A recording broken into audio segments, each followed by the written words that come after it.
আসসালামু আলাইকুম সুপ্রিয় ষষ্ঠ শ্রেণীর শিক্ষার্থী বন্ধুরা, আজ তোমাদের দেখাবো গণিতে বাস্তব সমস্যার গল্প পৃষ্ঠা 33-এর 4 নম্বর সমস্যার সমাধান।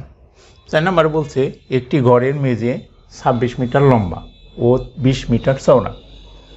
4 মিটার লম্বা ও 2.5 মিটার চওড়া কয়টি মাদুর দিয়ে মেঝেটি সম্পূর্ণ ঢাকা যাবে? প্রতিটি মাদুরের দাম 45 টাকা হলে মোট খরচ কত হবে? তাহলে এখানে আমাদের দুইটা উত্তর হবে।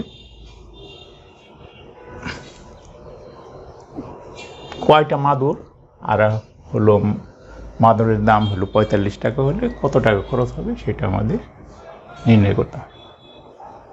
তাহলে আমরা শুরু করি।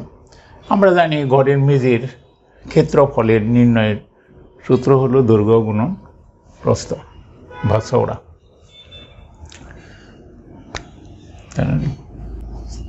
আমরা জানি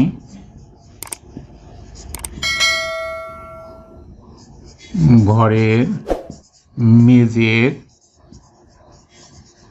ক্ষেত্রফল সমান যেটা আছে লম্বা গুণন চওড়া। তাহলে আমাদের লম্বা আছে 26 মিটার গুণন চওড়া আছে 20 মিটার। তাহলে আমাদের ক্ষেত্রফল হবে বর্গ মিটার, মিটার মিটার গুণ করলে বর্গ মিটার হয়। তাহলে 520 বর্গ মিটার। এটা হলো আমাদের ঘরের ক্ষেত্রফল। এখন আমাদের মাদুরের ক্ষেত্রফল আমরা নির্ণয় করব। একটি মাদুরের ক্ষেত্রফল সমান মাদুরের লম্বা গুণন চওড়া।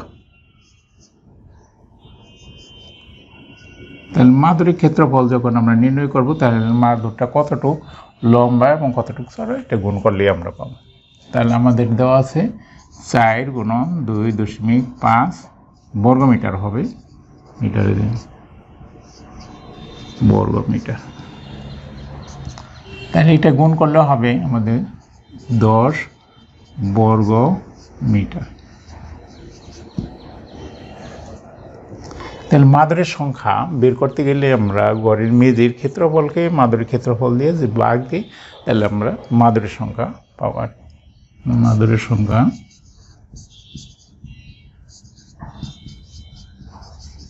সমান মেঝের ক্ষেত্রফল ডিভাইডেড বাই একটি মাদুরের ক্ষেত্রফল।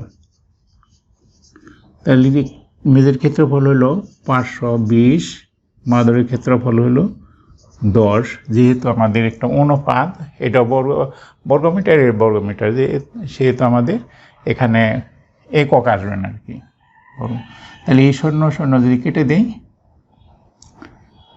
তাহলে এতটি বা 52টি, তার কারণে 1 দিয়ে ভাগ করলে 52।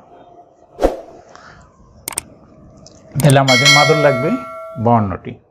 এখন একটা মাদুরের দাম 45 টাকা হলে কত টাকা খরচ হবে সেটা নির্ণয় করতাম। তাহলে একটি মাদুরের দাম 45 টাকা,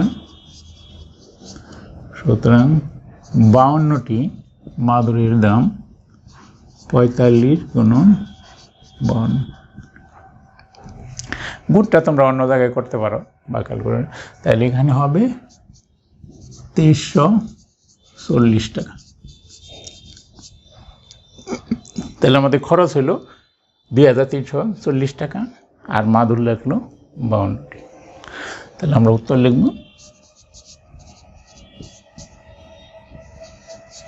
মাদুর লাগবে 52টি এবং মোট খরচ 2340 টাকা। ধন্যবাদ বন্ধুরা।